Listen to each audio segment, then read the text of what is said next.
Tu es toujours là pour les autres. Quand quelqu'un a besoin de toi, tu réponds présent. Tu écoutes, tu conseilles, tu soutiens, tu donnes de ton temps, de ton énergie, parfois même de ton argent. Tu es la personne sur qui tout le monde peut compter. Et toi, quand tu as besoin de quelqu'un, tu fais semblant que ça va. Si tu te reconnais dans ces mots, cette vidéo est pour toi. Parce que ce que tu vis a un nom. Et parce que continuer comme ça a un prix que tu paies déjà sans te rendre compte. Commençons par nommer les choses. Ce que tu fais s'appelle l'oubli de soi. Et ce n'est pas une vertu, même si on te l'a présenté comme telle toute ta vie. On t'a appris que penser aux autres avant toi, c'était de la générosité. Que te sacrifier pour ce que tu aimes, c'était de l'amour. Que tes besoins pouvaient attendre. Que demander quelque chose pour toi, c'était égoïste. Et tu as intégré ces croyances si profondément qu'aujourd'hui tu les appliques automatiquement, sans même te rendre compte. Mais voilà la vérité que personne ne t'a dite. Tu ne peux pas donner ce que tu n'as pas. Une lampe qui n'est pas rechargée finit par s'éteindre. Un puits qui n'est jamais rempli finit par se vider. Et toi, si tu continues à donner sans jamais te redonner à toi-même, un jour tu n'auras plus rien à offrir, ni aux autres, ni à toi. Je veux te parler de pourquoi tu fais ça. Parce que l'oubli de soi ne vient pas de nulle part. Il a des racines. Et comprendre ces racines, c'est commencer à s'en libérer. La première raison, c'est que tu as appris que ta valeur dépend de ce que tu fais pour les autres. Quelque part dans ton histoire, tu as compris que quand tu aidais, on t'aimait. Quand tu donnais, on t'appréciait. Quand tu étais utile, on te remarquait. Et tu as fait le lien, inconsciemment, entre ton utilité et ta valeur, entre ce que tu apportes et ce que tu mérites d'être aimé. Alors tu continues à donner. Pas seulement par générosité, mais parce que quelque part, tu as peur que si tu arrêtes, les gens partent. Que si tu n'es plus utile, tu n'es plus aimable. Que ta présence seule, sans ce que tu apportes, ne suffit pas. La deuxième raison, c'est la peur du conflit.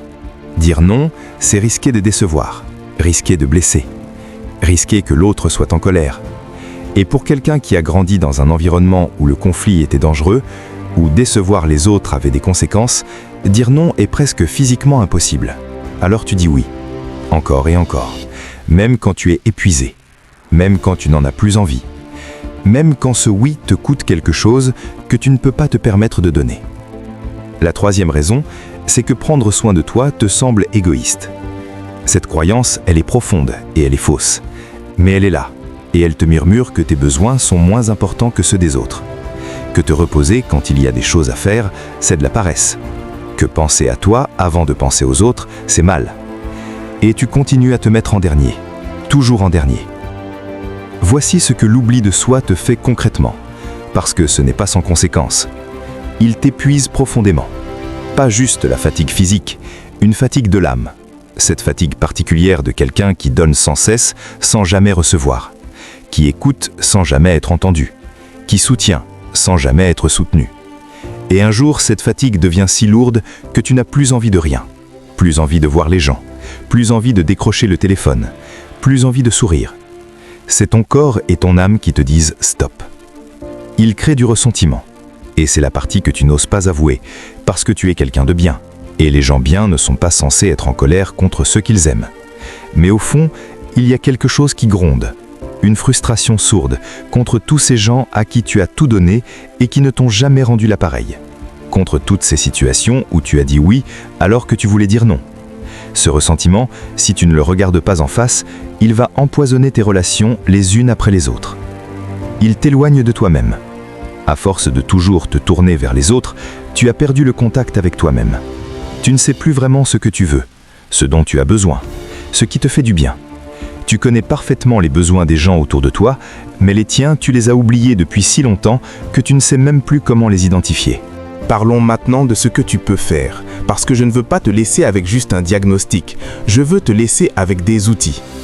La première chose, c'est de commencer à t'écouter toi-même. Chaque jour, pose-toi une question simple. De quoi j'ai besoin aujourd'hui? Pas de quoi les autres ont besoin, de quoi toi tu as besoin. Du repos, du silence, de mouvement, d'une conversation, de solitude, d'un câlin, de rien du tout. Commence à identifier ce que tu ressens et ce dont tu as besoin. C'est le premier acte d'amour envers toi-même. La deuxième chose, c'est d'apprendre à dire non sans te justifier. Non est une phrase complète. Tu n'as pas besoin d'expliquer, de te justifier, de t'excuser d'avoir des limites. La prochaine fois que quelqu'un te demande quelque chose que tu n'as pas l'énergie de donner, essaie juste de dire « je ne peux pas là ». Sans raison, sans excuse, juste la vérité. Ça va être inconfortable au début, mais chaque non que tu poses est une frontière que tu construis pour te protéger. La troisième chose, c'est de te redonner du temps. Pas du temps pour être productif, pas du temps pour faire des choses utiles, du temps juste pour toi, pour ne rien faire, pour lire, pour marcher, pour écouter de la musique, pour exister sans avoir à performer ou à servir. Ce temps n'est pas du luxe, c'est une nécessité. Et si tu ne te l'accordes pas toi-même, personne ne te le donnera. La quatrième chose, c'est de revoir ta définition de l'amour. L'amour vrai ne demande pas que tu t'effaces. L'amour vrai ne te vide pas. L'amour vrai te nourrit autant qu'il nourrit l'autre. Si une relation dans ta vie te demande de te perdre pour exister, ce n'est pas de l'amour, c'est de la dépendance. Et tu mérites mieux que ça. Je veux finir avec quelque chose d'important. Prendre soin de toi n'est pas égoïste, c'est la chose la plus généreuse que tu puisses faire. Parce que quand tu vas bien, tu peux vraiment être là pour les autres, pas par obligation, pas par peur, par choix, par amour réel. Tu n'as pas à mériter ta place dans la vie des gens, tu n'as pas à te sacrifier pour être aimé, tu n'as pas à disparaître pour faire de la place aux autres. Tu as le droit d'exister pleinement avec tes besoins, tes limites, tes désirs. Tu as le droit de passer en premier parfois, tu as le droit de dire non, tu as le droit de recevoir autant que tu donnes. Et si personne ne te l'a jamais dit clairement, laisse-moi te le dire aujourd'hui. Tu comptes, pas pour ce que tu fais, pour ce que tu es. Si cette vidéo t'a parlé, écris « Je compte aussi » en commentaire, parce que tu comptes, vraiment. Abonne-toi pour qu'on continue à grandir ensemble.